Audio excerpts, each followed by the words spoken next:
بسم اللہ الرحمن الرحیم۔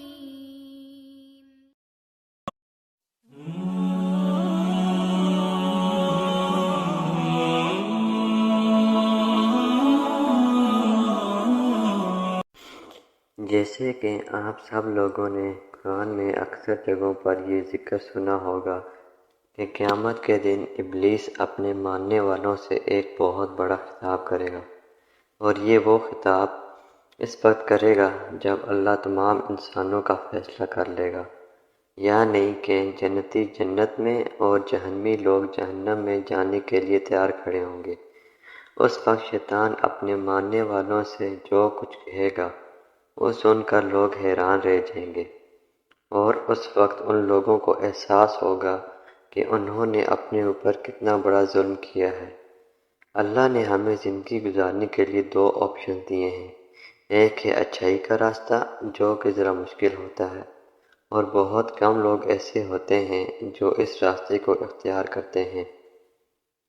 دوسرا راستہ برائی کا ہوتا ہے جس میں ہر طرح کی عیش و عشرت ہوتی ہے۔ نفسیات کے مطابق ایک انسان نفسیاتی طور پر جتنا کمزور ہوگا اتنا ہی برے کاموں میں پڑے گا، جہاں پر وہ کچھ دیر کی خوشی حاصل کرنے کے لیے ایک نہ ختم ہونے والا عذاب کا انتخاب کر لیتا ہے۔ برائی کو اختیار کرنے میں ایک انسان اکیلا فیصلہ نہیں کر سکتا، بلکہ اس کو برائی کی طرف اکسانے والا اس کا دشمن شیطان ہوتا ہے، جو وسوسوں کے ذریعے ایک انسان کی نفسیات پر حاوی ہو کر اس سے برے کام کرواتا ہے، اور یہ وہ اس لیے کرتا ہے کہ اس نے اللہ تعالیٰ سے وعدہ کیا تھا کہ وہ انسان کو اللہ کی پسند کے کام نہیں کرنے دے گا۔ شیطان کے اس وعدے کے پیچھے انسان سے نفرت ہے، جو کہ حضرت آدم علیہ السلام کی تخلیق سے شروع ہوئی۔ ایک حدیث میں آتا ہے کہ شیطان انسان کے اندر خون کی طرح گردش کرتا ہے اور اس کے دل میں مختلف قسم کے وسوسے ڈالتا ہے،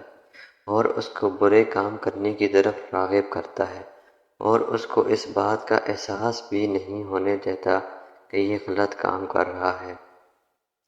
مثال کے طور پر جو لوگ بتوں کی پوجا کرتے ہیں وہ اس کو غلط نہیں سمجھتے اور اپنے ہاتھوں سے بنائے ہوئے بتوں کو اپنا خدا مانتے ہیں۔ اسی طرح مجوسی لوگ آنکھوں کی پوجا کرتے ہیں اور اس کائنات میں دو خداؤں کی حکمرانی کو مانتے ہیں۔ اگر وہ لوگ اس عمل کو غلط سمجھتے ہیں تو شیطان ان کے دلوں میں یہ بات مہر کی طرح لگا دیتا ہے کہ تم اور تمہارے اجداد کا مذہب بالکل درست ہے۔ اسی طرح مسلمانوں کو بھی وہ غلط کام صحیح کر کے دکھا رہا ہوتا ہے۔ ہمارے آج کے معاشرے میں ہر طرح کی برائی سرعام ہو رہی ہے، خاص طور پر جس طرح یونیورسٹیوں میں جسم فروشی کے بدلے میں ڈگریاں دی جا رہی ہیں، اور ہم لوگ اس برائی کو سرعام کر رہے ہوتے ہیں۔ مگر یہاں پر سب سے حیران کر دینے والی بات یہ ہے کہ جو لوگ شیطان کی اطاعت کر رہے ہیں وہ شیطان قیامت کے دن انسان سے لا تعلقی کا اعلان کر دے گا، اور یہ کیسا لگے گا کہ کہے گا کہ تم نے دنیا میں جو بھی غلط کام کیے اپنی مرضی سے کیے ہیں اور اس میں میرا کوئی قصور نہیں ہے۔ ہم اس دنیا میں جو بھی غلط کام کرتے ہیں اس کا الزام شیطان پر لگا دیتے ہیں کہ ہم شیطان کے بہکاوے میں آ کر یہ غلط کام کر بیٹھے، لیکن یہ بات اس وقت قابل قبول ہو کہ جب اللہ قیامت کے دن انسانوں کا حساب لینے کی بجائے صرف شیطان کا حساب لے۔ مگر ایسا کچھ نہیں ہوگا، کیونکہ اللہ نے انسان کو ایک ایسی روشنی عطا فرمائی ہے جس سے وہ اپنے اچھے اور برے کی پہچان کر سکتا ہے۔ قیامت کے دن جب تمام انسان ایک جگہ جمع ہوں گے اور جنت اور جہنم میں جانے والے لوگوں کی لسٹ تیار کی جائے گی، تب دو لوگ وہاں پر خطاب کریں گے۔ پہلے اللہ حضرت عیسیٰ علیہ السلام سے فرمائے گا کہ اے عیسیٰ، کیا تم نے لوگوں سے کہا تھا کہ خدا کے علاوہ مجھے اور میری ماں کو بھی اپنا خدا مان لو؟ تو وہ عرض کریں گے کہ اے اللہ تعالیٰ،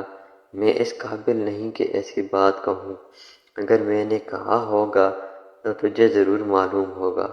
جو میرے دل میں ہے تو وہ سب جانتا ہے، اور جو تیرے دل میں ہے وہ میں نہیں جانتا۔ تب اللہ فرمائے گا کہ یہ وہ دن ہے جب سچوں کو ان کا سچ کام آئے گا، اور ان کے لیے جنت ہوگی اور وہ ان میں ہمیشہ رہیں گے۔